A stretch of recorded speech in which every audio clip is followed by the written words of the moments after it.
Assalamualaikum warahmatullahi wabarakatuh. Innal hamdalillah nahmaduhu wa nasta'inuhu wa nastaghfiruh wa na'udzu billahi min shururi anfusina wa min sayyiati a'malina. Man yahdihillahu fala mudilla lahu wa man yudlil fala hadiya lahu. Asyhadu an la ilaha illallah wahdahu la syarika lahu wa asyhadu anna Muhammadan 'abduhu wa rasuluh. Allah Ta'ala fi kitabihil karim, ya ayyuhalladzina amanu taqullaha haqqa tuqatih wa la tamutunna illa wa antum muslimun. Amma ba'd, fa inna asdaqal hadits kitabullah wa khairal hadi Muhammadin sallallahu alaihi wasallam wa syarrul umur muhdatsatuha wa kullu muhdatsatin bid'atun wa kullu bid'atin dhalalah wa kullu dhalalatin finnar. Ikhwatul Islam, a'azzakumullah wa iyyakum. Kita sebagai seorang muslim wajib untuk senantiasa yaitu mengikuti Rasul sallallahu alaihi wasallam. Karena itu adalah merupakan tanda cinta dia kepada Allah Subhanahu wa taala. Dalam surat Al-Imran ayat 30 Allah berfirman, "Qul in kuntum tuhibbunallah fattabi'uni yuhibbukumullah wa yaghfir lakum dzunubakum." Katakan, jika kalian mencintai Allah, maka ikuti aku. Niscaya Allah akan mencintai kalian dan mengampuni dosa-dosa kalian. Di sini kata Ibnu Katsir, ayat ini disebut dengan ayatul imtihan, ayat ujian. Ujian buat siapa? Buat orang yang mengaku bahwa dirinya adalah mencintai Allah Subhanahu wa taala. Maka Allah mengatakan, "Qul in kuntum tuhibbunallah," katakan jika kalian mencintai Allah, fattabi'uni, ikuti aku. Aku di sini siapa? Rasulullah sallallahu alaihi wasallam. Maka akhi, siapa saja yang mengatakan saya cinta Allah, dia wajib mengikuti Rasulullah sallallahu alaihi wasallam. Adapun orang yang mengaku dirinya mencintai Allah tapi ia tidak mau mengikuti Rasul, bahkan ia menyimpang dari thariqatul Rasul, maka hakikatnya cintanya itu tidak benar. Dan Allah Subhanahu wa taala mengabarkan bahwasanya Rasulullah sallallahu alaihi wasallam adalah uswah hasanah, suri tauladan. Allah berfirman, "Laqad kana lakum fi Rasulillahi uswatun hasanatun liman kana yarjullaha wal yawmal akhir wa dzakarallaha katsira." Sungguh telah ada pada diri Rasul apa itu? Uswatun hasanah, suri tauladan yang baik. Buat siapa? Liman kana yarjullah, buat atau bagi orang yang mengharapkan Allah dan kehidupan akhirat. Wa dzakarallaha katsiran, dan banyak berzikir kepada Allah Subhanahu wa taala. Akhul Islam, azakumullah wa iyyakum. Makanya dalam Al-Qur'an banyak sekali perintah kita mengikuti Allah dan Rasulnya, menaati Allah dan Rasulnya. Allah berfirman misalnya, ya ayyuhalladzina amanu athi'ullaha wa athi'ur rasul. Hai orang-orang yang beriman, taati Allah, taati Rasul. Berapa banyak dalam Al-Quran ayat-ayat yang memerintahkan kita untuk mengikuti Rasul salawatullahi alaihi wasallam. Maka kewajiban setiap muslim untuk lebih mengedepankan Allah dan Rasulnya, Al-Quran dan hadis, dari setiap ucapan siapapun juga. Allah berfirman dalam surat Al-Maidah ayat 1, ya ayyuhalladzina amanu la tuqaddimu baina yadayillahi wa rasulih. Hai orang-orang yang beriman, jangan kalian mendahului Allah dan Rasulnya. Ibnu Abbas, ay la taqulu khilafa qaulillahi wa rasulih. Artinya jangan kalian menyelisihi ucapan Allah dan Rasulnya. Artinya juga jangan kita mendahulukan perkataan siapapun di atas perkataan Allah dan Rasulnya. Entah itu dia seorang ulama, entah itu dia seorang kiai, entah itu dia seorang ajengan, ataupun siapapun, tidak boleh kita lebih mendahulukan ucapan seorang ulama atau kiai atau ustadz di atas firman Allah dan sabda Rasulullah sallallahu alaihi wasallam. Ya. Karena yang berasal dari Rasul wahyu. Sedangkan ra'yu, pendapat-pendapat manusia, ya, itu tidak lepas dari kesalahan. Oleh karena itulah semua ulama bersepakat wajibnya mengedepankan Al-Quran dan hadis di atas pendapat siapapun juga.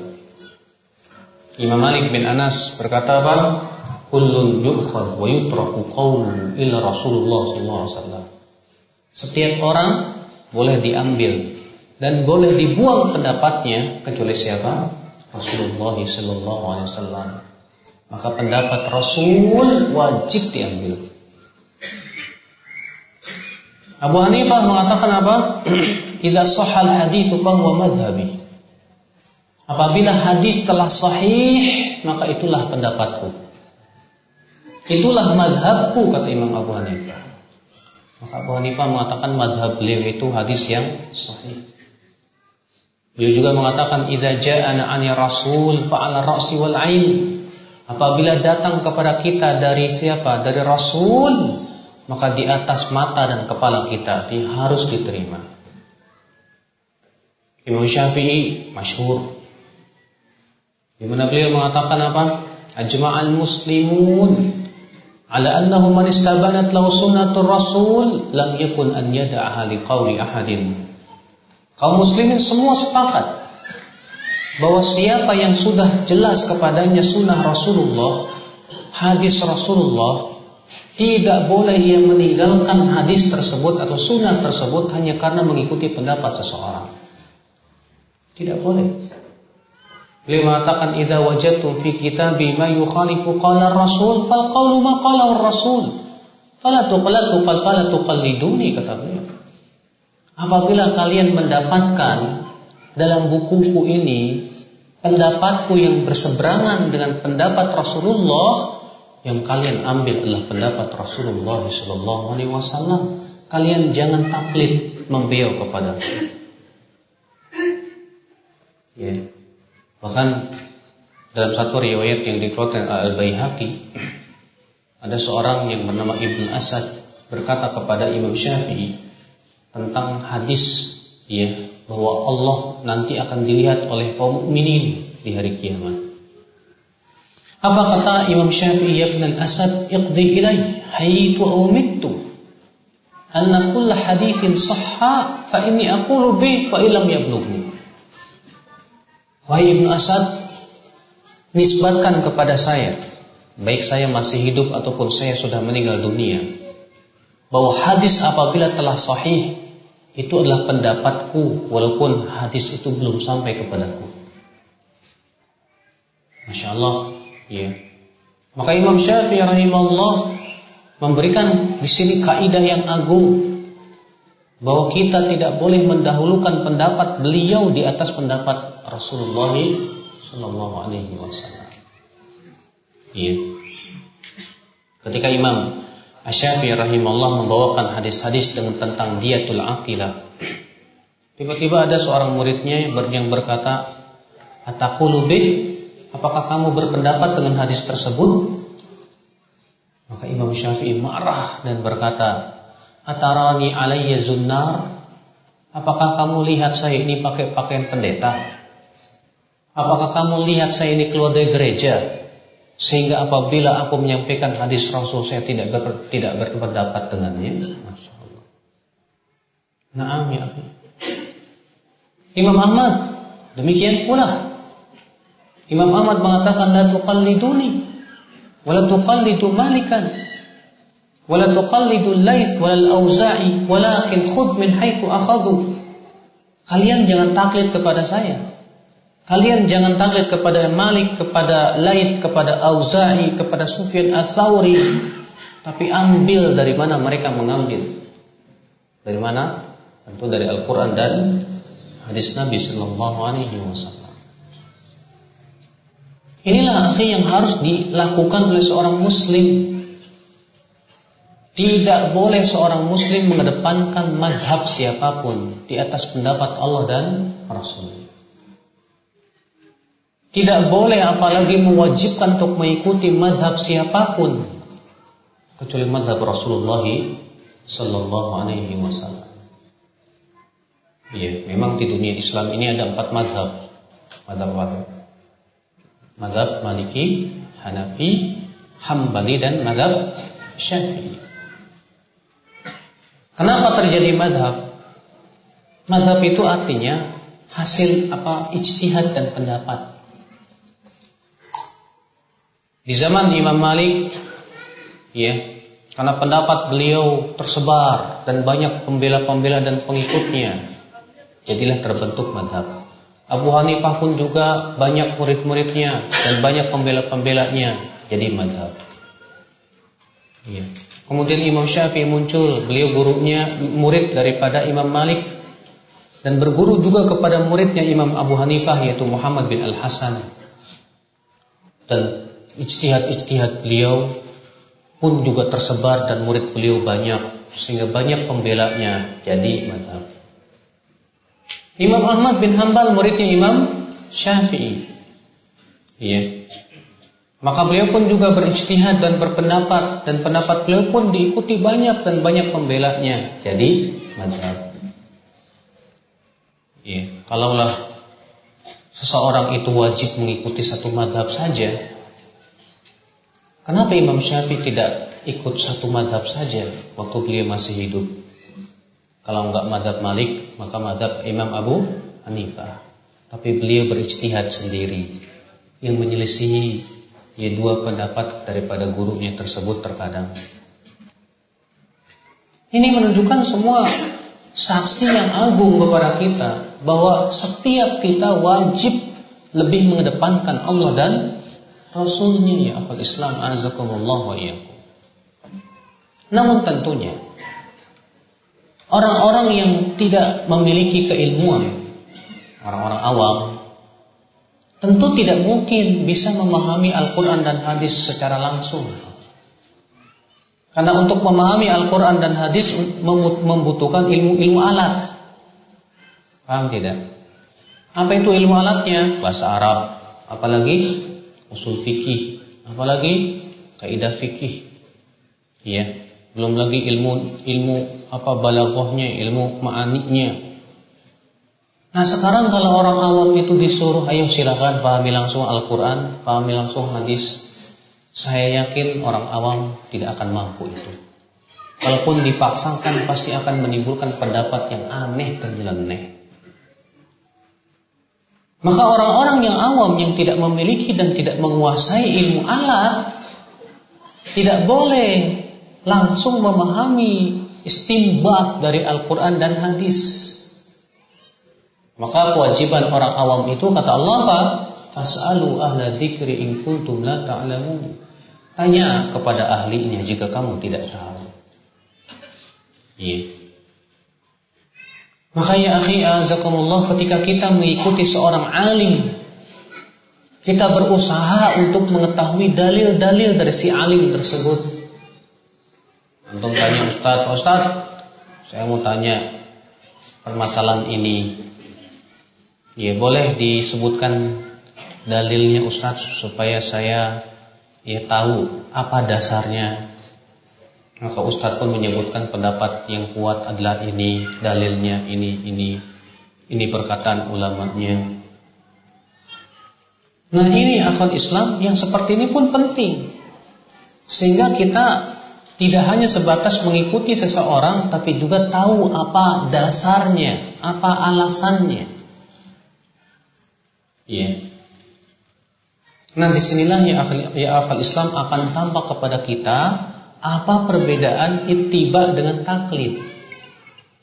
Bahwa ittiba itu mengikuti seseorang alim dengan kita mengetahui sisi pendalilannya, apa dalilnya, hujahnya apa. Sedangkan taklid mengikuti seseorang dengan tanpa mengetahui dalilnya. Ya. Sebagaimana Hal itu dikatakan Al-Imam Ibn Abdul Bar, di mana beliau Al-Imam Ibn Abdul Bar menyebutkan tentang taklid. Beliau berkata, at-taqlidu ma'nahu fi syar'i ar-ruju'u ila qaulin la hujjata liqa'ilihi alaihi. Taklid maknanya secara syariat artinya merujuk pendapat yang tidak ada dalilnya, artinya tidak diketahui dalilnya. Wa dzalika mamnu'un minhu fi syari'ati, dan seperti ini tercela, terlarang. Wal ittiba'u ma sabata 'alaihi hujjah, sedangkan ittiba itu adalah yang tegas, telah ada dalil hujahnya. Iya. Demikian pula itu yang disebutkan oleh Imam Ibnu Qayyim rahimahullah dalam kitab I'lamul Muwaqqi'in. Beliau berkata, waqad farraqal Imam Ahmad baina at-taqlid wal ittiba. Imam Ahmad membedakan antara ittiba dan taklid. Faqala Abu Daud sami'tu yaqul, Abu Daud rahimahullah berkata, aku mendengar Imam Ahmad berkata, al-ittiba'u an yattabi'ar rajul ma ja'a 'anil nabi sallallahu alaihi wasallam wa an ashabihi thumma huwa man thumma huwa min ba'du fit tabi'ini mukhayyar. Ittiba itu artinya seseorang mengikuti orang lain dalam memahami hadis Nabi sallallahu alaihi wasallam, dan juga apa yang dari para sahabat Nabi sallallahu alaihi wasallam. Nah, itulah yang ittiba namanya. Akhul Islam azakumullah wa iyyakum. Karena ya akhi, agama kita ini harus berdasarkan kepada dalil dan hujjah, bukan hanya sebatas ikut-ikutan, Pak. Sebab yang namanya taklid, kata Imam Suyuti apa? Ajma'al ulama ala anna taklid laysa bil ilm wa anna al-muqallid laysa bi'alim. Kata Imam Suyuti apa? Para ulama bersepakat bahwa taklid, mengikuti orang tanpa tahu dalilnya, itu bukan ilmu. Dan bahwasanya orang yang taklid kepada orang lain itu tidak disebut orang alim. Ya, tidak disebut orang alim, tidak disebut ulama, tidak. Kalau misalnya ada orang yang hafal kitab madhab tapi nggak tahu dalilnya apa, maka dia tidak disebut ulama, tidak. Ikhwatul Islam a'azakumullah wa iyyakum. Maka lalu bagaimana hukum taklid? Para ulama menyebutkan bahwa taklid itu ada 3 hukum. Yang pertama haram, yang kedua wajib, dan yang ketiga mubah. Taklid yang pertama apa itu? Taklid yang haram. Seperti apa? Yaitu kita mengikuti pendapat seseorang atau taklid kepada seseorang setelah jelas kepada kita dalil yang menyelisihinya. Misalnya kita ikut pendapat seseorang dan sudah sampai kepada kita dalil yang menyelisih pendapat orang tersebut, tapi ternyata kita buang dalil dan kita lebih mengikuti pendapat orang tersebut, maka yang seperti ini taklid yang tercela atau haram hukumnya. Dan ini taklidnya orang-orang musyrikin terhadap nenek moyang mereka. Allah berfirman dalam surat Al-Baqarah, wa idza qila lahum ittabi'u ma anzalallah qalu bal nattabi'u ma alfayna 'alaihi aba'ana. Apabila dikatakan kepada mereka, ikuti apa yang Allah turunkan, mereka berkata, kami lebih mengikuti apa yang kami temukan dari bapak-bapak kami. Lihat ya, orang-orang Quraisy ini lebih mengedepankan perkataan bapak-bapak dan nenek moyangnya daripada mengikuti Allah dan Rasulnya. Ini taklid yang tercela, ya. Kemudian taklid yang wajib. Seperti apa taklid yang wajib?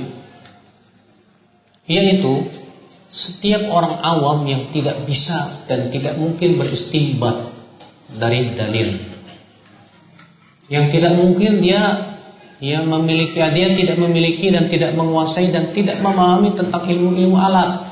Gak bisa bahasa Arab, gak paham juga usul fikih, gak tahu ya bagaimana sih cara memahami suatu dalil atau beristinbat suatu hukum. Apakah ayat ini menunjukkan wajib, apa sunnah, apa begina, apa bagaimana. Maka yang seperti ini kewajiban dia taklid, kata para ulama. Sebab kalau dia dibiarkan memahami sendiri Al-Quran dan hadis, bahaya orang seperti ini.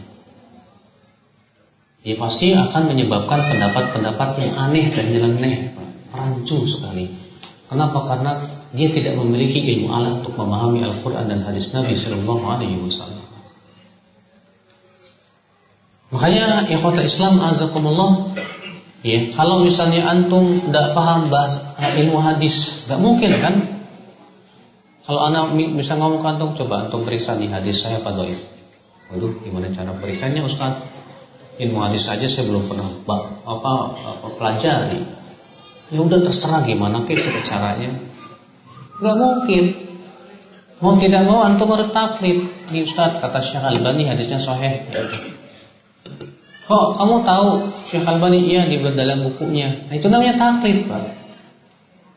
Kita ngikutin seseorang dalam menghukumi suatu hadis sahih apa tidaknya, itu taklid namanya. Kita serahkan kepada orang alimnya, ya. Ini Syekh Albani sudah mengatakan sahih, ya. Dan saya tahu bahwa beliau seorang yang alim dalam masalah hadis. Saya taklid kepada beliau. Nah, akal Islam azakumullah, yang seperti ini bisa jadi wajib kata para ulama. Tapi hendaknya yang dia taklidi itu memang betul-betul ulama, bukan orang yang bodoh dan jahil, ya akal Islam. Ya. Kemudian yang boleh, yang ketiga, taklid yang boleh, apa itu? Seorang yang bisa mampu berijtihad dan beristinbat, dan dia menguasai ilmu-ilmu alat untuk memahami Al-Quran dan hadis. Tapi dalam suatu keadaan dia kepepet, dia ditanya dan dia harus diminta untuk menjawab pada waktu itu juga, dan dia tidak sempat untuk melihat Al-Quran hadis dalam mencari dalil, tapi ia tahu ada ulama yang berpendapat tentang masalah tersebut. Maka karena keadaannya darurat, maka ulama ini mengatakan, saya ada pendapat fatwa dari ulama fulan mengatakan begini-begini. Maka itu diperbolehkan dalam keadaan darurat. Jadi akal Islam inilah hukum taklid. Jadi taklid itu tidak melulu haram, tapi ada yang wajib, Bapak. Namun mereka yang taklid hendaklah berusaha semaksimal mungkin untuk mengetahui dalilnya, supaya ia betul-betul beramal di atas Islam ini dengan penuh keyakinan. Karena sudah kita sebutkan tadi bahwa taklid itu bukan ilmu. Ilmu itu yang berasal dari Allah dan Rasulnya. Ilmu itu dalil berupa Al-Quran dan hadis Nabi SAW. Maka ketika kita mengikuti pendapat seseorang ustadz ataupun ulama, usahakan kita tahu, dalilnya ini, hadisnya sahih, ini sisi pendalilannya paham. Nah, dari sini kita keluar dari taklid menuju ittiba. Ya. Sudah masuk maghrib ya? Belum. Ikhwata Islam azakumullah wa iyyakum.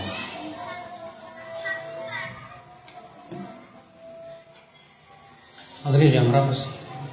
Itu suara-suara azan apa bukan? Bukan ya? Nyanyi ya? Apa gimana? Baik ya akhwat Islam azakumullah wa iyyakum. Maka setelah kita jelaskan apa beda daripada ittiba dan apa? Taklid. Dari sini kita mengetahui ya akhwat Islam azakumullah wa iyyakum. Ya. Kesalahan banyak sekali para murabbi atau muallim atau kiai yang hanya sebatas mengajarkan muridnya pendapat tanpa menyebutkan dalilnya. Seringkali akhi azakumullah wa iyyakum, Di masyarakat kita ini hanya sebatas dibawakan pendapat ulama. Qala fulan, dah. Ini berkata Imam Nawawi, kata Imam Nawawi begini-begini, dah. Tanpa disebutkan apa? Dan sebetulnya nggak masalah buat orang awam seperti itu. Akan tetapi alangkah lebih baiknya kalau dia itu mengajarkan kepada muridnya apa dalilnya, supaya dia beramal di atas hujah dan burhan. Ya. Ada perlu mengajarkan murid untuk selalu taklid, mengikuti pendapatnya walaupun tidak mengetahui dalilnya.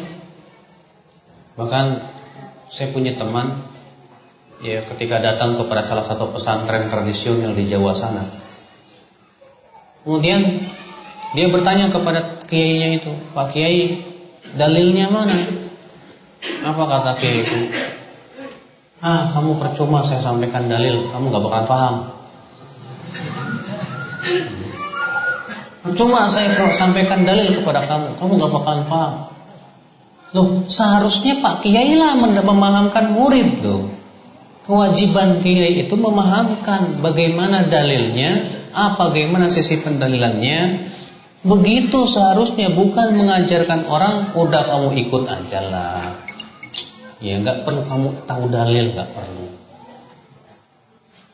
Bahkan akhi yang celakanya, ya, ketika salah seorang mereka ditanya, kenapa tidak bahas Sahih Bukhari? Itu masih mentah. Kalau buku ulama sudah matang, kamu mau masih mentah atau udah matang? Masya Allah. Jadi akhirnya apa? Ya, mereka lebih sibuk mempelajari kitab madhab dibandingkan mempelajari kitab Sahih Bukhari, Muslim, Abu Daud, Tirmidzi, Nasai. Dengan alasan katanya itu masih mentah. Kalau ini pendapat ulama udah matang. La haula wala quwata illa billah. Kita katakan yang namanya ulama itu terkadang tersembunyi padanya sebagian dalil dan diketahui ulama yang lainnya. Ya. Tidak ada satupun ulama yang mengklaim bahwa saya menguasai dalil, tidak ada. Dan semua ulama bersepakat apabila pendapat dia bertabrakan dengan al-hadis yang sahih, yang harus didahulukan pendapat siapa? Rasulullah SAW dan pendapat ulama tersebut. Maka yang seharusnya kita ajarkan kepada manusia adalah fahamkan dalil, namun sebutkan perkataan-perkataan para ulama yang memahamkannya. Ya, karena dalam masalah ulama pun manusia ada 3 kelompok, Pak. Kelompok yang pertama yang terlalu mendewakan ulama. Pokoknya apa yang diucapkan ulama seakan-akan sebuah kebenaran yang pasti, yang tak mungkin salah. Ini salah. Tidak begitu Rasulullah SAW mengajarkan umatnya. Tidak pula para sahabat mengajarkan demikian. Tidak pula para tabi'in, bahkan imam yang 4 tidak pernah mengajarkan seperti itu. Kelompok yang kedua mengatakan kita nggak butuh ulama, cukup Al-Quran hadis aja. Akhirnya ia pun memahami langsung Al-Quran hadis dan tidak peduli bagaimana pemahaman para ulama terhadap hadis dan Al-Quran tersebut. Akibatnya apa? Pendapatnya aneh dan nyeleneh. Tidak ada satupun ulama yang memahami demikian.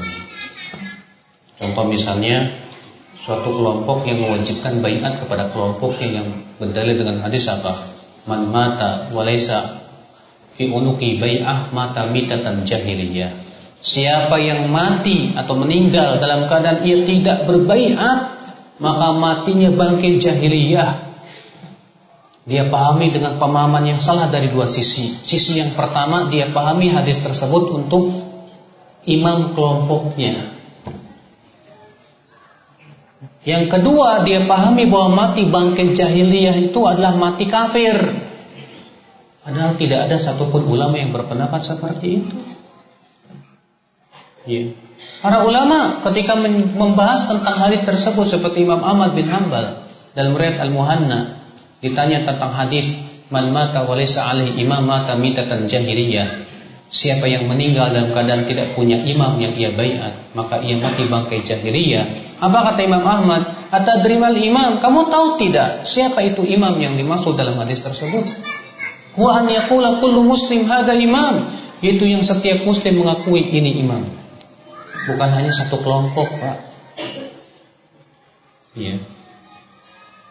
Kemudian tidak ada satupun ulama yang mengatakan mati bangkai jahiliyah itu artinya mati kafir. Karena seluruh ulama yang mensyarah hadis itu mengatakan mati bangkai jahiliyah artinya wafat di atas salah satu perangai jahiliyah, artinya wafat di atas dosa besar. Dan seluruh ulama Ahlussunnah bersepakat bahwa pelaku dosa besar tidak kafir. Nah, inilah hasil daripada rujuk kepada Al-Quran dan hadis, tapi tidak melihat bagaimana penafsiran para ulama. Ini pun juga hancur, pasti akan nyeleneh, Pak. Rusak. Yang benar bagaimana? Yang benar adalah menjadikan para ulama sebagai wasilah untuk memahami Al-Quran dan hadis. Kita lihat dalilnya dari Al-Quran, bagaimana pemahaman para ulama terhadap Al-Quran ini. Apakah ayat ini ayat yang mansukh atau tidak, muhkam mutasyabihatnya, bagaimana penafsiran para ulama. Bagaimana hadis ini, apakah hadis ini termasuk hadis yang bisa diamalkan atau tidak, ataukah ada hadis lain yang menyelisihinya, atau bagaimana cara mengkompromikannya bila bertabrakan dua dalil. Kan kita butuh pendapat ulama, tapi pendapat ulama bukan tujuan, tapi sebatas apa? Wasilah yang akan menyampaikan kita kepada pemahaman dan dalil. Makanya ulama itu bagaikan bintang yang membimbing kita kepada suatu kota, bagaikan kompas dia. Ya, kalau udah sampai ke kota yang kita maksud, tentu kita tidak butuh lagi kompas. Maka dari itulah ya akhwal Islam azakumullah wa iyyakum, di sini pendapat yang benar adalah yang ketiga, yaitu bahwasanya kita memahami Al-Quran dan hadis sesuai dengan yang dipahami oleh para ulama dari kalangan sahabat, tabi'in, tabi'ut tabi'in, dan para ulama setelahnya yang mengikuti manhaj mereka.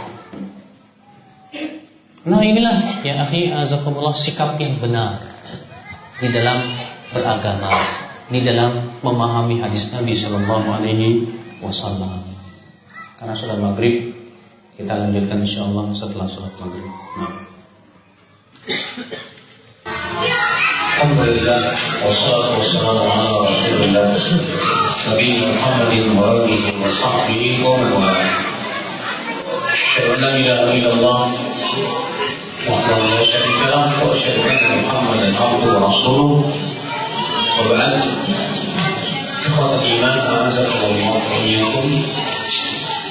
Jadi sekali lagi kewajiban seorang muslim untuk lebih mendahulukan Allah dan Rasulnya di atas pendapat siapapun juga. Maka kewajiban kita adalah untuk memahami agama ini dengan dalil-dalilnya. Makanya dalam kitab Al-Usul Bahasa ketika menyebutkan tentang 3 kewajiban atas setiap muslim, 4 kewajiban atas setiap muslim. Lalu kita Al-Usul berkata dalam rahimahullah, annahu yajibu alaina ta'allum arba'in asail wal amalu bihin. Ketahuilah bahwa Allah rahmati kalian, wajib atas setiap kita untuk mengkaji 4 perkara dan mengamalkannya. Yang pertama al-ilm. Yang pertama adalah berilmu. Apa itu? Wa huwa ma'rifatullah wa ma'rifatu nabiyhi wa ma'rifatu dinil Islam bil adillah. Itu mengenal Allah, mengenal Nabi Muhammad, dan mengenal Islam dengan dalil-dalilnya. Maka inilah agama kita. Kita berusaha untuk memahami Al-Quran dan hadis sesuai dengan apa yang dipahami oleh para ulama dari kalangan sahabat, tabi'in, tabi'ut tabi'in. Demikian pula para ulama yang mengikuti manhaj mereka.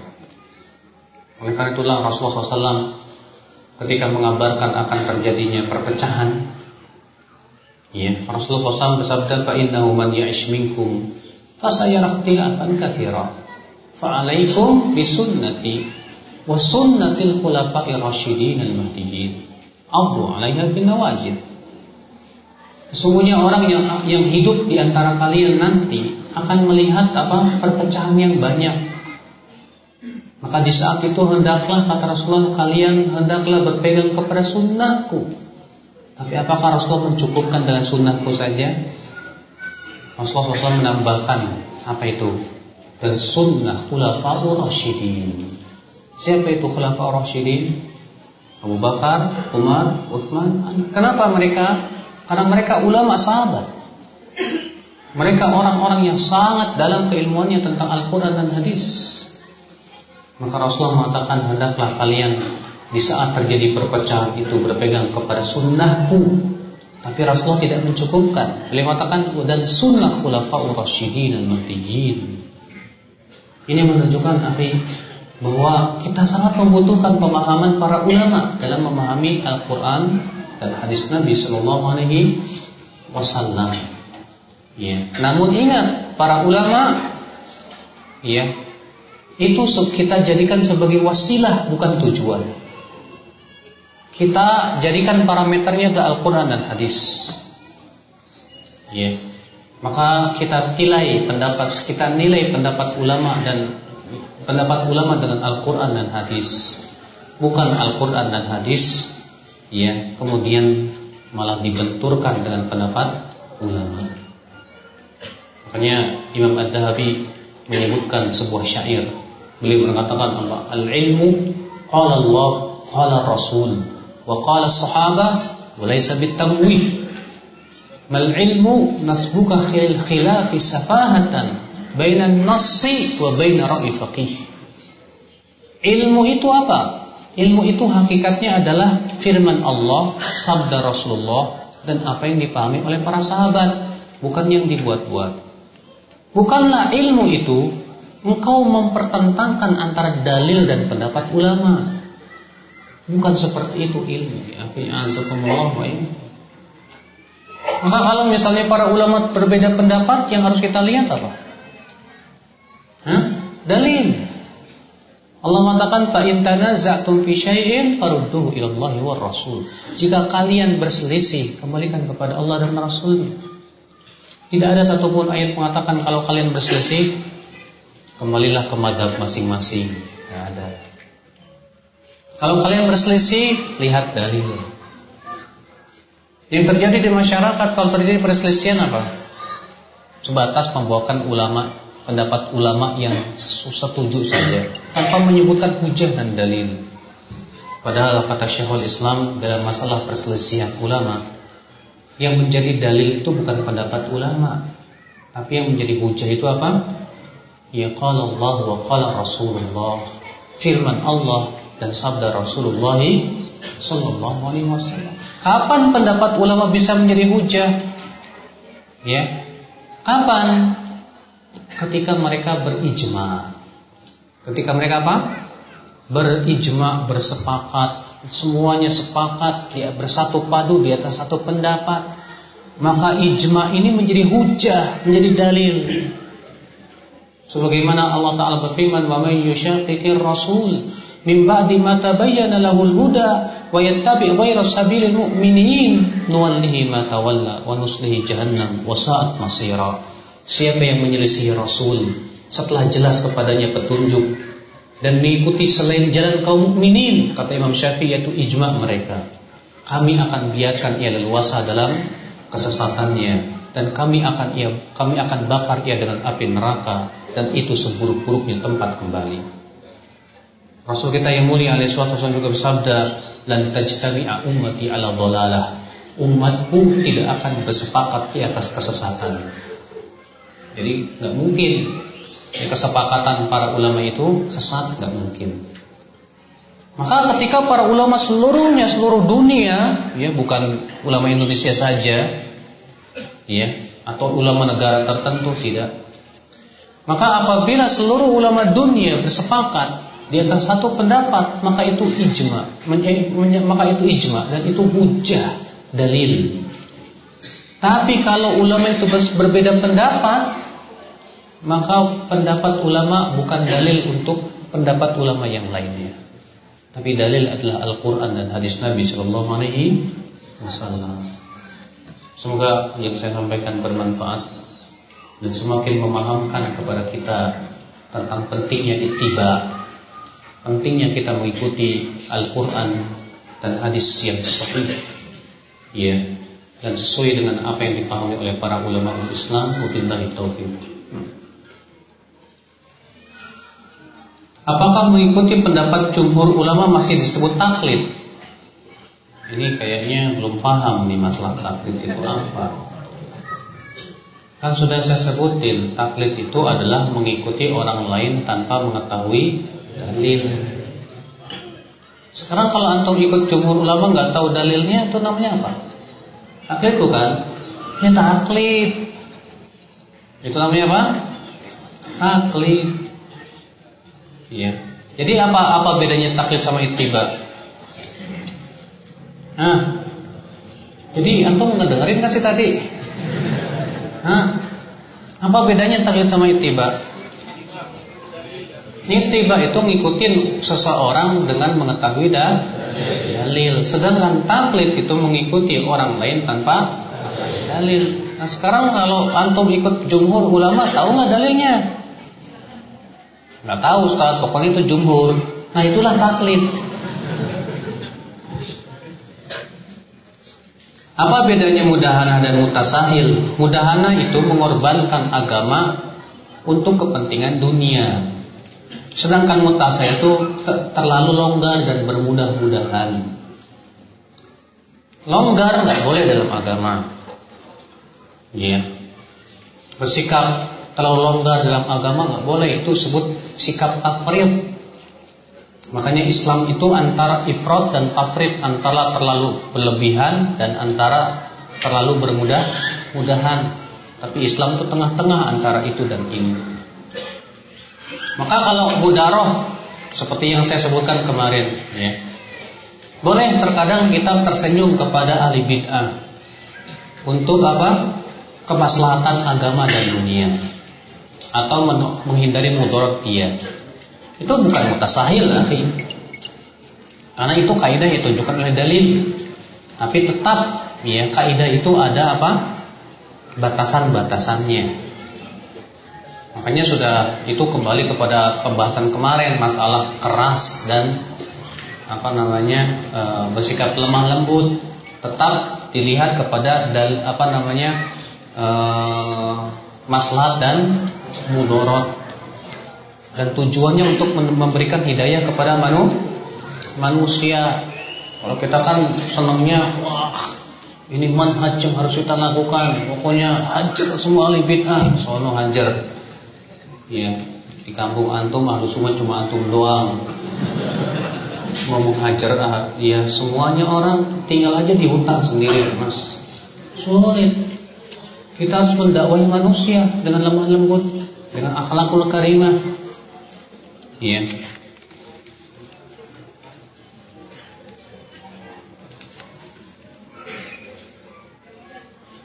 Ilmu tasawuf, ilmu kalam termasuk taklid gak ya Ustaz?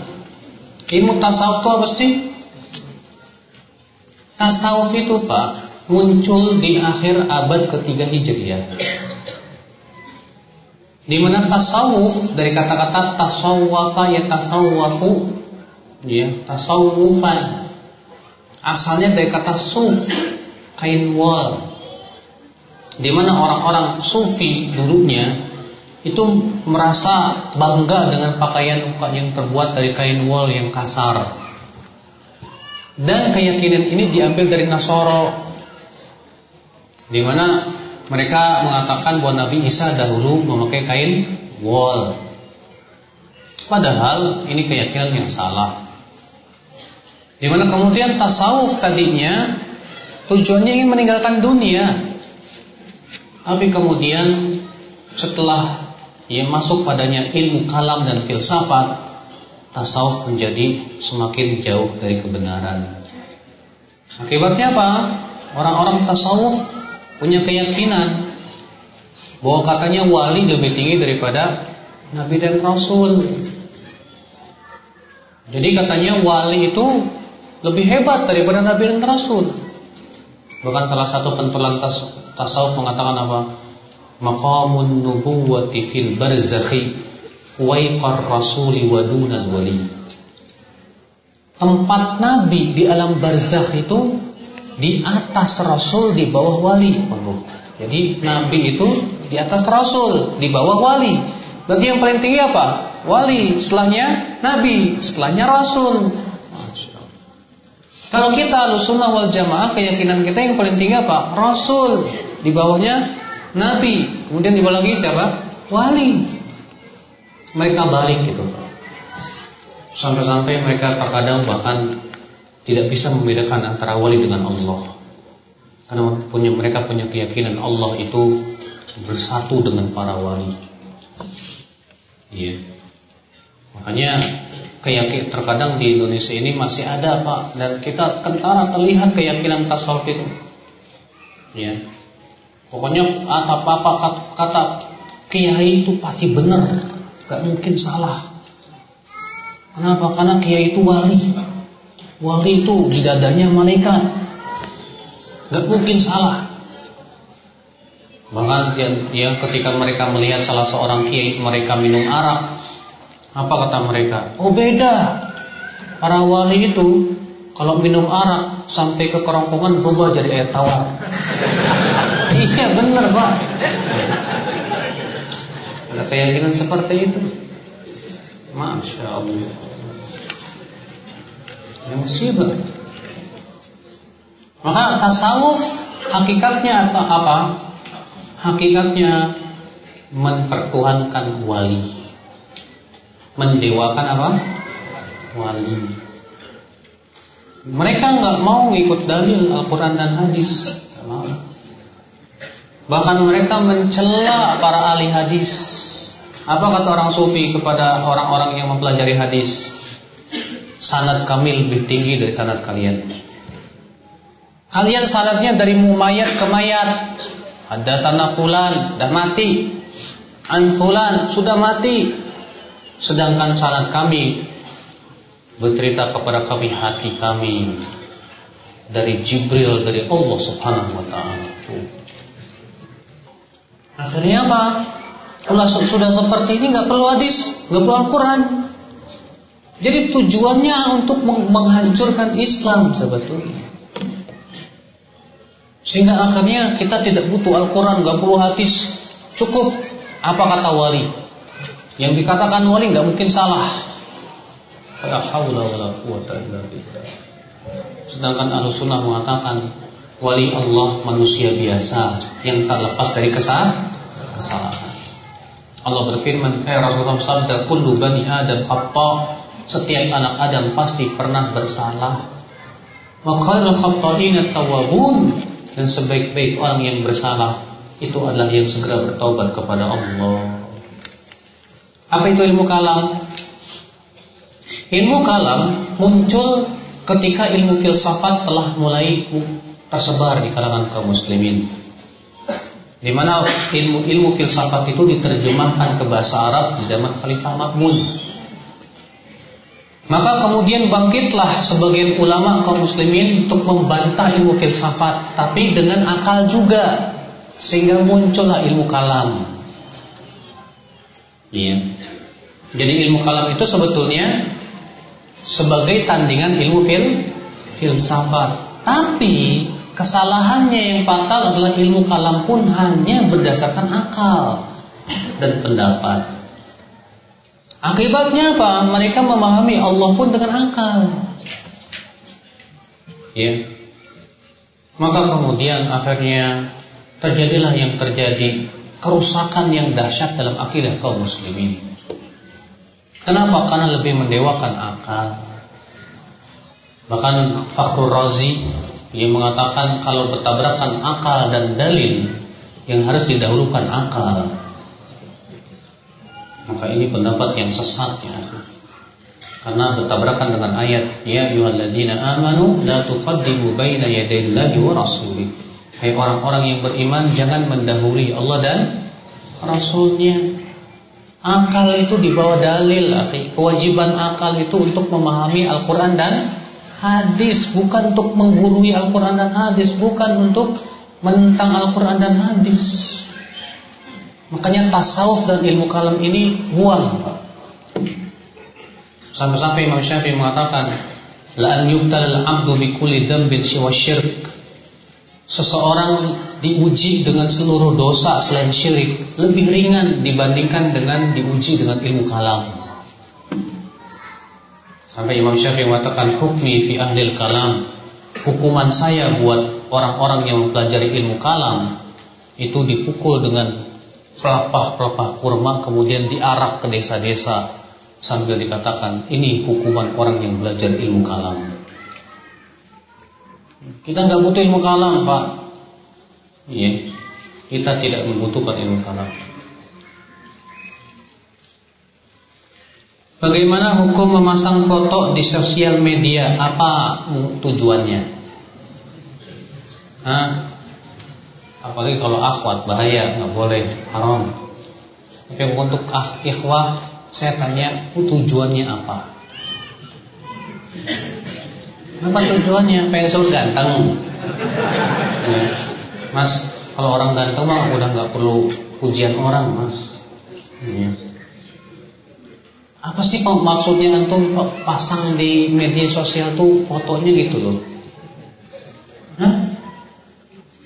Anda merasa kalau orang yang memasang fotonya di media sosial itu pasti ada nilai pengen dipuji, ada nilai pengen dilihat, iya kan? Iya kan? Nggak perlu, nggak perlu. Nggak perlu kita memasang foto kita di media sosial. Assalamualaikum WRWB. Waalaikumsalam WRWB.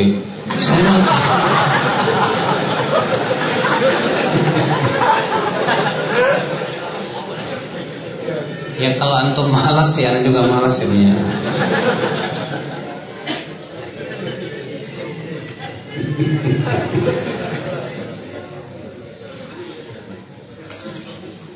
Apakah di sini sahih bacakan Al-Quran untuk orang yang meninggal? Bukan begitu kali. Iqra'u Yasin ala mautakum.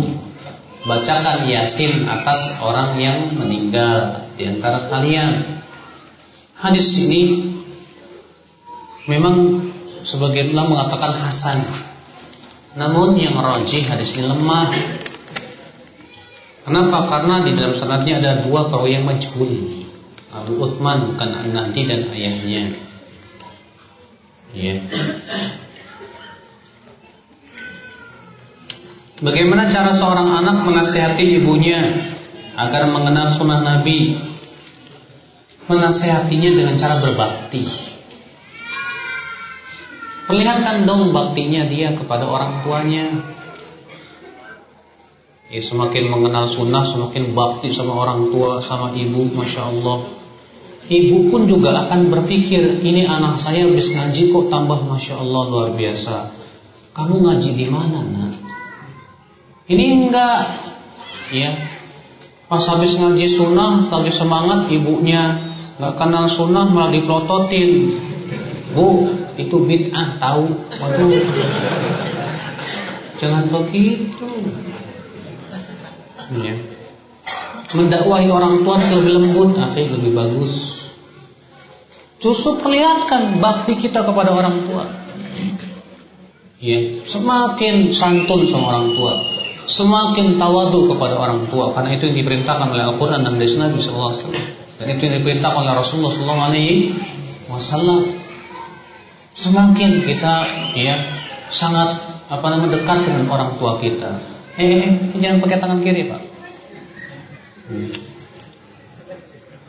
Ingat, makan, minum jangan pakai tangan kiri, ya. Jangan pakai tangan kiri.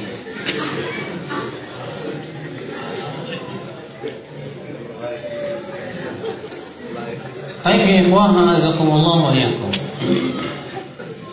Nah, kalau antum sudah bakti kepada ibunya bagus, saya yakin, Mbak, apa yang kamu ucapkan ke ibumu akan diterima ibumu, insyaallah. asal dengan sopan santun, dengan baik, lemah lembut. Iya.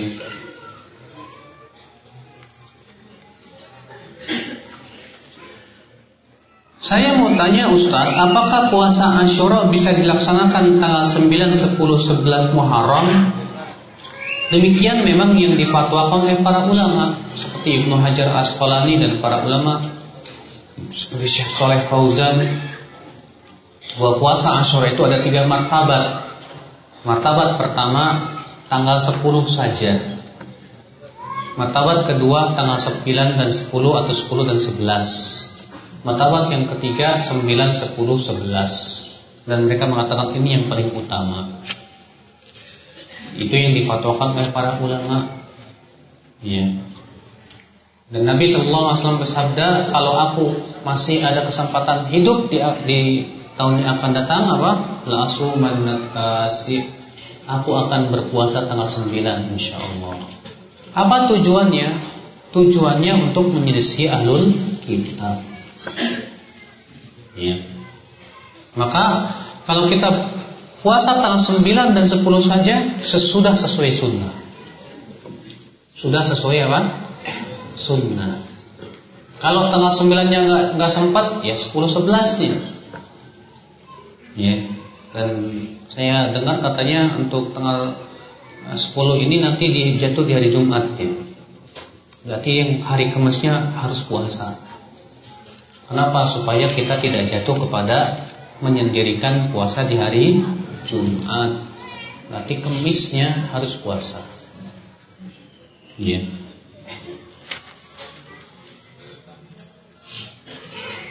Bagaimana hukumnya kalau kita sudah mengingatkan anak-anak kita untuk sholat dan pakai jilbab, tapi mereka belum mau melakukannya?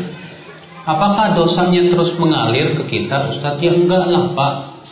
Allah mengatakan wa'al alla taziru waziratu wizra ukhra. Seseorang tidak akan menanggung dosa orang lain. Yang penting kita sudah ingatkan, nak sholat, nak pakai jilbab. Ya. Jangan bosan untuk terus mengingatkan dan mengingatkan. Karena itu kesalahan kita di masa lalu. Kita tidak mendidik mereka masalahnya. Dan itu tanggung jawabnya berat di mata Allah. Maka karena itu kesalahan kita, dan kita karena kelalaian kita, ya sudah, sekarang kita jangan lupa untuk terus ingatkan. Ya, agar mereka sholat dan pakai jilbab.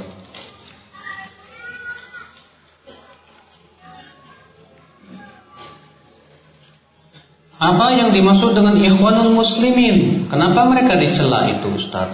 Ikhwanul Muslimin itu, Pak, muncul ya ketika di zaman Sayyid Qutb dan Hasan al-Banna. Di mana waktu itu tujuan daripada Ikhwanul Muslimin menggulingkan pemerintah Gamal Abdel Nasser. Ya. Dan Gamal Abdel Nasser ya, di zaman itu dekat dengan orang-orang sunnah. Makanya beliau mengangkat Syekh Ahmad Syakir sebagai qadhi Mesir. Nah, tujuan Ikhwanul Muslimin itu adalah menggulingkan pemerintahan. Makanya kemudian tokoh-tokoh dan pentolan Ikhwanul Muslimin ditanggapi oleh Gamal Abdel Nasser, masuk padanya Hasan al-Banna, Sayyid Qutb, yang kemudian Sayyid Qutb pun digantung. Tapi Sayyid Qutb sebelum digantung, sebelum meninggal dunianya, menulis sebuah buku, dan buku ini tidak tersebar di kalangan Ikhwanul Muslimin. Namanya Limadha A'damuni. Kenapa mereka ingin membunuhku? Di situ ya, kata Syekh Abdullah Al-Matrafi, dijelaskan bahwa selama ini perjuangan beliau sia-sia dan tidak sesuai dengan Al-Quran dan Hadis, dan beliau menyesali ya perjuangan beliau. Sebagian ulama mengatakan beliau rujuk karena beliau disurati oleh Syekh Ahmad Syakir. Sebagian ulama mengatakan tidak rujuk, ikhtilaf memang. Ya, ada yang mengatakan rujuk, ada yang tidak rujuk, karena ada surat menyurat antara Sayyid Qutb dengan Syekh Ahmad Syakir sebagai qadhi, di mana Syekh Ahmad Syakir menasihati Sayyid Qutb. Ya. Makanya akhi, a'azakumullah wa yakum. Jadi ikhwanul muslimin itu hakikatnya apa? Pergerakan yang tujuannya menggulingkan pemerintahan dan menegakkan daulah Islam yang mereka inginkan. Ya. Maka dari itulah kenapa ikhwanul muslimin di Mesir itu selalu ditumpas lagi. Karena memang tujuan dakwahnya seperti itu, menggulingkan pemerintah. Ya. Sementara apakah ada para nabi dan rasul yang tujuan dakwahnya menggulingkan pemerintah, Pak? Tidak ada, Pak. Ya. Nabi Musa alaihissalam ketika mendakwahi Fir'aun, apakah diperintahkan oleh Allah untuk menggulingkan Fir'aun? Enggak. Allah mengatakan kepada Nabi Musa dan Harun apa? Idhaba ila Fir'auna innahu tagha. Pergilah kalian berdua kepada Fir'aun, dia itu tagut. Faqula lahu qawlan layyinan. Ucapkan kepada Fir'aun ucapan yang lemah lembut. Mudah-mudahan ia mau takut atau mau ingat atau takut. Ternyata apa? Ya. Kemudian Allah pun memerintahkan Nabi Musa membawa Bani Israel untuk dibawa kemana? Ke Palestina. Demikian pula Nabi Muhammad. Apakah dakwah yang beliau keluarkan adalah tegakkan daulah, ayo kita berontak? Enggak. Dakwah para nabi dan rasul apa? Tauhid, agar manusia hanya menyembah Allah saja. Ini yang didakwakan oleh para nabi dan rasul ya Islam azakumullah ya. Makanya ya, dakwahnya ikhwanul muslimin ini banyak dinasihati oleh para ulama sunnah seperti Syekh Ahmad Syakir, Syekh Albani, Syekh bin Baz dan para masyayikh, ya, agar mereka sabar terhadap para pemimpin, agar mereka mempraktikkan perintah Rasul SAW. Ya satal qaumi ba'di atharah. Nanti kalian akan mendapatkan setelahku pemimpin-pemimpin yang lebih mementingkan dirinya daripada rakyatnya. Apa kata Rasulullah? Fasbiru, bersabarlah, hatta talqauni ala haud, sampai kalian berjumpa denganku di telaga haud. Tapi bagi orang ikhwan muslimin, hadis ini tidak sesuai dengan hawa nafsu mereka. Apa kata mereka? Sampai kapan kita sabar terus? Masya Allah, Rasulullah mengatakan sampai kalian bertemu denganku di telaga haud. Kok kamu mengatakan sampai kapan? Iya. Sabar. Apakah kalian kira kesabaran itu tidak mendatangkan hasil? Pasti, Pak. Karena bukan kalau berfirman innallaha ma'as sabirin, sesungguhnya Allah bersama orang yang sabar. Ya. Artinya bersama dengan pertolongannya.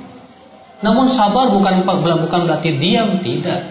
Tetap berusaha untuk mendakwahi manusia, menasihati para penguasa dengan cara yang baik, yang ahsan, yang tidak menimbulkan mudarat yang lebih buruk. Ya. Jangan, bukan dengan kita bikin pasukan bawah tanah, Pak. Pasukan bawah tanah atau sendiri isinya apa? Tikus, cacing, ya, turut.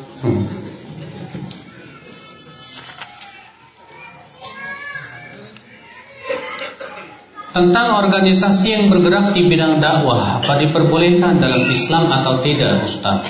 Saya juga mau dilibatkan dalam organisasi tersebut. Memang ustadz-ustadz di Indonesia ini berselisih paham tentang hukum membuat organisasi. Iya.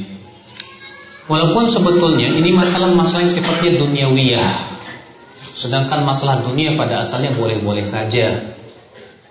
Namun secara kenyataan terkadang kita melihat organisasi itu seringkali malah menjerumuskan kepada fanatik. Ya. Contoh saja di Indonesia ada organisasi NU, ada organisasi Muhammadiyah. Nah, ini lama-lama menjadi seakan-akan madhab gitu. Siapa yang kamu NU bukan Ahlussunnah. Ini mengatakan kamu harus ikut Muhammadiyah. Jadi akhirnya apa? Seperti madhab. Sebetulnya ya, masalah seperti masalah dunia pada asalnya boleh. Tapi kalau memang itu dikhawatirkan malah menjerumuskan kepada fanatisme, ya akibatnya semakin parah perpecahan kaum muslimin, udah lebih baik nggak usah. Ya, kita terus berdakwah. Walaupun memang penting untuk merapihkan dakwah pun penting, Pak. Memanage dakwah itu penting, Pak. Ya. Mengorganisasikan dakwah dalam artian memanage dakwah supaya lebih rapi, silakan. Tapi mendakwahkan organisasi, ya, dan kemudian fanatik terhadap organisasi, ini yang diharamkan oleh para ulama. Dakwah kita kepada kitabullah dan sunnah Rasulullah sallallahu alaihi wasallam. Betul memang Pak, untuk berdakwah kita perlu manajemen yang bagus, yang rapih. Adanya ta'awun antara para duat untuk lebih kompak, ya, dalam berdakwah, lebih mengatur dakwah untuk hilangkan dulu ego pribadi. Kita dulu deh untuk kepentingan bersama berdakwah supaya bagaimana umat ini kenal sunnah. Ini penting untuk kita pahamkan, gitu. Ya.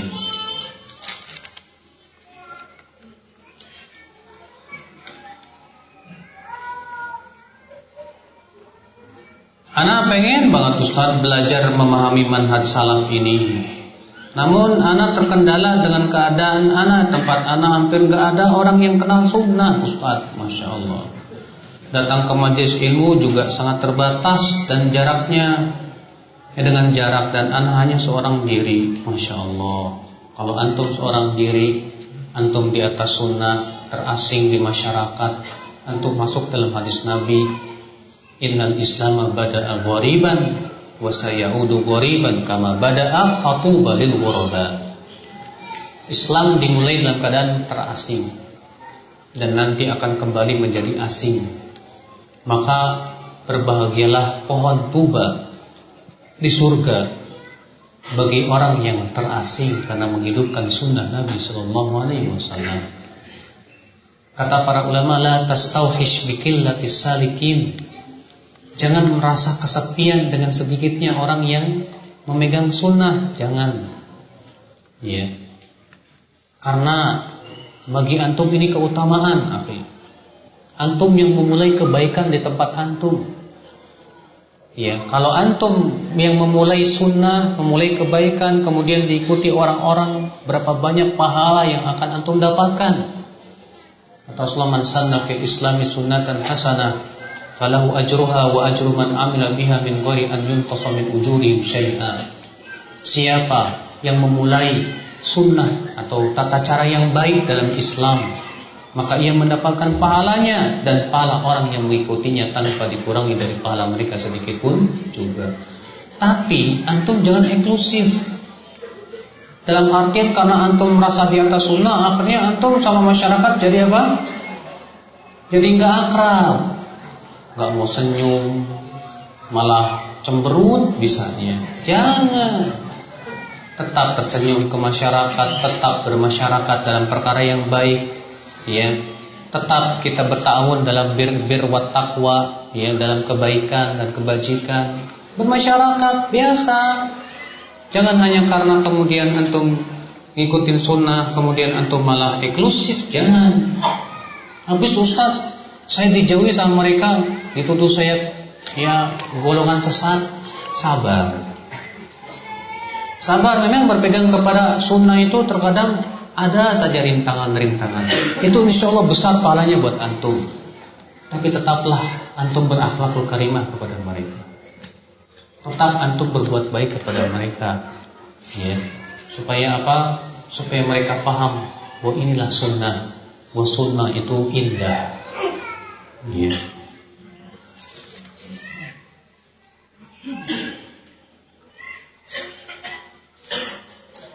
Nabi Muhammad SAW adalah Nabi terakhir. Tapi mengapa ya Ustaz sebagian orang masih ada yang percaya kalau katanya Nabi Khidir itu masih ada? Kenapa ya? Jawabnya, karena pemikiran tasawuf itu, Pak. Karena orang-orang tasawuf, ya, mengatakan wali lebih tinggi dari nabi itu berdalil dengan kisah Khidir dengan Nabi Musa.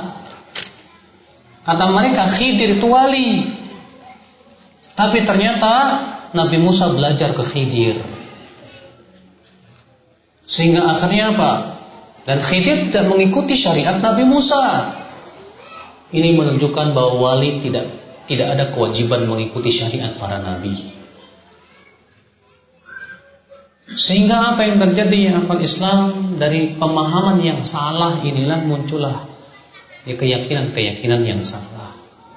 Padahal Khidir itu nabi, karena ia diberikan wahyu. Yang kedua, Khidir itu bukan umatnya Nabi Musa. Sedangkan kata Rasulullah, para nabi sebelumku diutus hanya untuk umatnya saja. Dan Khidir bukan umat Nabi Musa alaihissalatu wassalam, bukan kaumnya. Ya.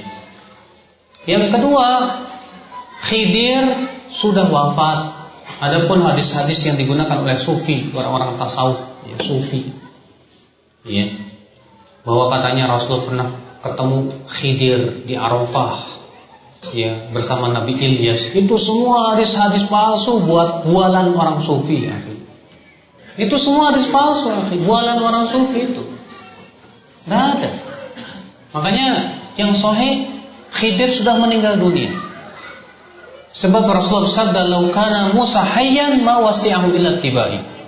Kalaulah Nabi Musa masih hidup, dia harus menjadi pengikutku. Maka Khidir pun harus menjadi pengikut Rasulullah sallallahu alaihi. Dan seluruh ulama sepakat bahwa Nabi Musa lebih baik daripada Khidir. Karena Nabi Musa termasuk ulul azmi minar rusul.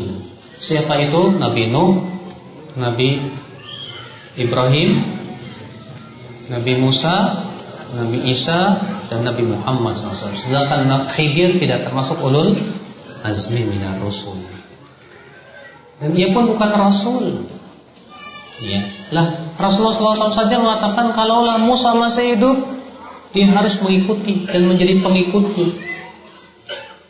Khidir pun harusnya ikut tuh. Ya kan Khidir adanya di hutan-hutan di sono. Ya, subhanallah. Itu bukan syariat Rasulullah. Kalau Khidir masih hidup, dia wajib ikut berjihad bersama Rasul. Dia wajib ikut salat berjamaah. Ya, tidak ada itu dalilnya. Khidir di zaman Nabi ikut berjihad di zaman Rasul dan yang lainnya. Maka dari itulah, ya, tidak ada satupun manusia yang kekal hidupnya. Bahkan Rasulullah SAW pun tidak kekal. Allah berfirman, "Innaka mayyitun wa innahum mayyitun." Sesungguhnya engkau hai Muhammad akan meninggal dunia dan mereka pun juga akan meninggal dunia. Ya.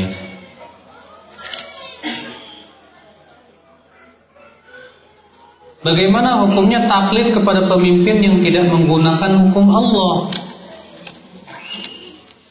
Akhi, kalau pemimpin kita misalnya tidak berhukum dan hukum Allah,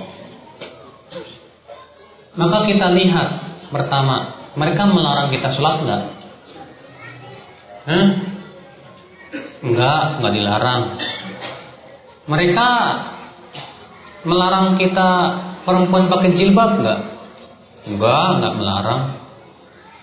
Mereka menyuruh antum untuk berbuat syirik enggak? Enggak juga. Mereka melarang antum zakat, puasa, haji enggak juga, bahkan diberikan fasilitas. Melarang azan enggak? Jangankan azan, diizinin salawatan nyanyian aja di mana-mana. Ya. Sudah. Yang jelas kewajiban kita adalah menjalankan perintah Allah dan Rasulnya dalam kehidupan kita. Terus kita ngikutin peraturan mereka enggak? Lihat dulu peraturannya sesuai enggak dengan Al-Quran dan hadis. Kalau tidak bertabrakan, enggak masalah. Misalnya kalau antum naik mobil enggak pakai helm, motor enggak pakai helm dan diwajibkan pakai helm. Ini peraturan seperti ini bertentangan dengan Al-Quran dan hadis enggak? Tidak, itu untuk kemaslahatan orang yang berkendaraan. Berhenti di lampu merah, Bertabrakan dengan Al-Quran hadis tidak? Tidak, itu untuk kemaslahatan orang yang berkendaraan. Taati. Masa ini lampu merah ini hukum togut nih, tabrak sono. Ya. Ini orang terkadang nggak paham gitu. Mana yang sesuai dengan Allah dan Rasul, mana yang tidak. Nah, sekarang saya disuruh bayar pajak, Ustaz.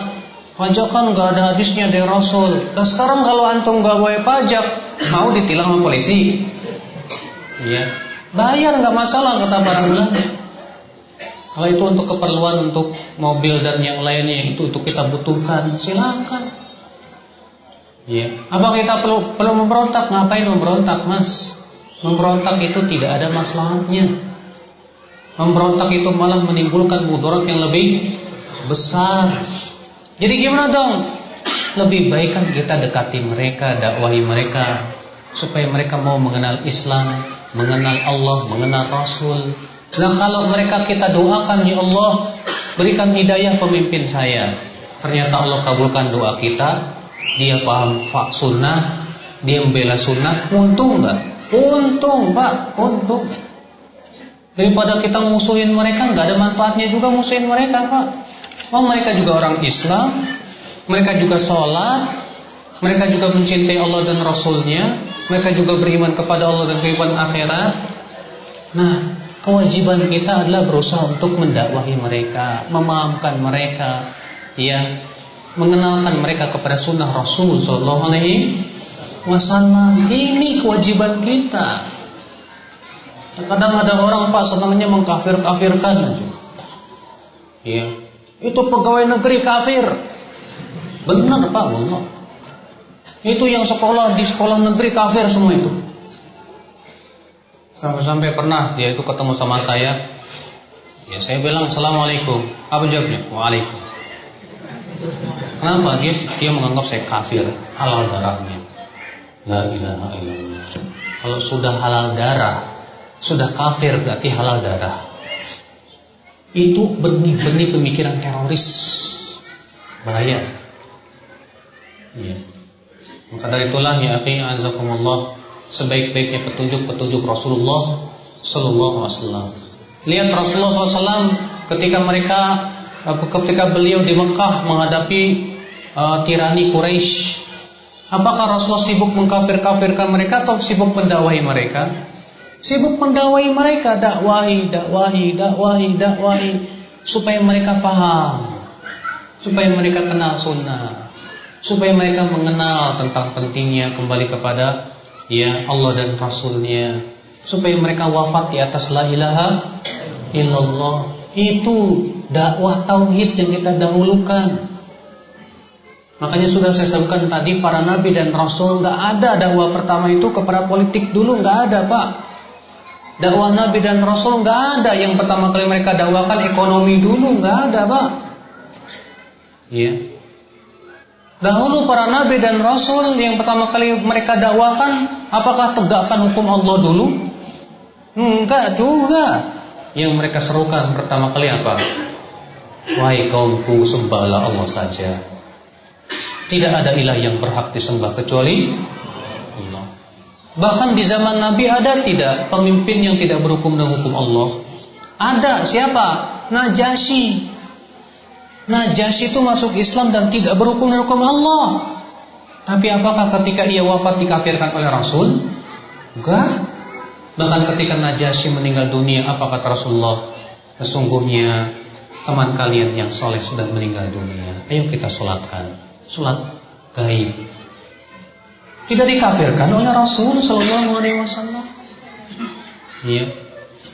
Bahkan para Ibnu Abbas ketika menafsirkan firman Allah, wa man lam yahkum bima anzalallah fa ulaika humul kafirun. Siapa yang tidak berhukum dan hukum Allah maka dia kafir. Apa kata Ibnu Abbas ketika menafsirkan ayat ini? Laisal kufru kama yafhamun. Kufur dalam ayat ini tidak seperti yang dipahami oleh orang-orang Khawarij, kata Ibnu Abbas. Wa innamal kufru alladzi la yanqulu 'anil millah. Tapi yang dimaksud adalah kufur yang tidak mengeluarkan pelakunya dari millatul Islam, kufur di bawah kekufuran. Makanya kata para ulama diberikan perincian. Orang yang tidak berhukum dan hukum Allah itu dilihat. Kalau dia mengatakan halal berhukum dan hukum selain Allah, Allah menghalalkannya kok mengizinkan, maka yang seperti ini bisa jadi ya membatalkan keislaman dia. Tapi kalau dia mengatakan ya, saya yakin hukum Allah itu segala-galanya, sedangkan hukum manusia ya tidak berhak, dan bahwasanya yang saya lakukan ini sebetulnya nggak benar, tapi gimana lagi? Nah, seperti ini tidak dikafirkan dengan ijma para ulama. Dan ijma para ulama. Maka dari itu ya akhi azakumullah, kita sebagai ahlus sunnah wal jamaah bukanlah orang yang mudah ya memvonis kafir, bukan. Ahlus sunnah wal jamaah itu orang yang paling hati-hati dalam masalah mengkafirkan. Paling hati-hati dalam masalah apa? Kafir mengkafirkan akal Islam. Makanya sudah saya sebutkan kemarin Pak, bahwa kita ini harusnya lebih semangat dalam memberikan hidayah kepada manusia daripada memvonis manusia. Ya. Sebab kalau kita lebih semangat memvonis daripada memberikan hidayah, hancur. Itu bukan dakwah lagi namanya Pak. Maka dakwahi mereka, dakwahi mereka. Fahamkan mereka tentang tauhidullah, itu yang penting dulu. Kalau mereka sudah faham tauhid, alhamdulillah. Ajarkan mereka tentang sholat, tentang zakat, tentang puasa, tentang akhlakul karimah, tentang sunnah-sunnah Nabi SAW. Ya. Nah, kalau kita dakwahi mereka, insya Allah mereka sendiri yang akan mengadakan perubahan di dalam mereka sendiri. Sebab kita sendiri terkadang nggak bisa untuk mengadakan perubahan pada mereka kan. Ya ketika kita dakwahi, masya Allah, orang-orang yang punya kedudukannya kita dekati, kita masya Allah sampaikan, mereka faham, alhamdulillah. Mudah-mudahan mereka yang jadi pelopor untuk apa? Mengadakan perubahan di dalam. Itu yang kita harapkan ya kan? Sekarang kan kita ini lucu Pak. Kita pengen punya pemimpin seperti Umar bin Khattab, tapi kitanya sendiri nggak kayak rakyat Umar bin Khattab, gimana coba? Iya nggak? Makanya Abdul Malik bin Marwan berkata kepada rakyatnya apa? Ansifuni ya ma'syarariyah, wahai rakyatku, bersikaplah kalian adil kepadaku. Kalian menginginkan aku seperti Abu Bakar dan Umar, tapi kalian tidak seperti mereka, tidak seperti rakyatnya Abu Bakar dan Umar.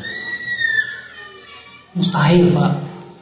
Kalau kita pengen punya pemimpin yang benar, kita sendiri dulu deh perbaiki.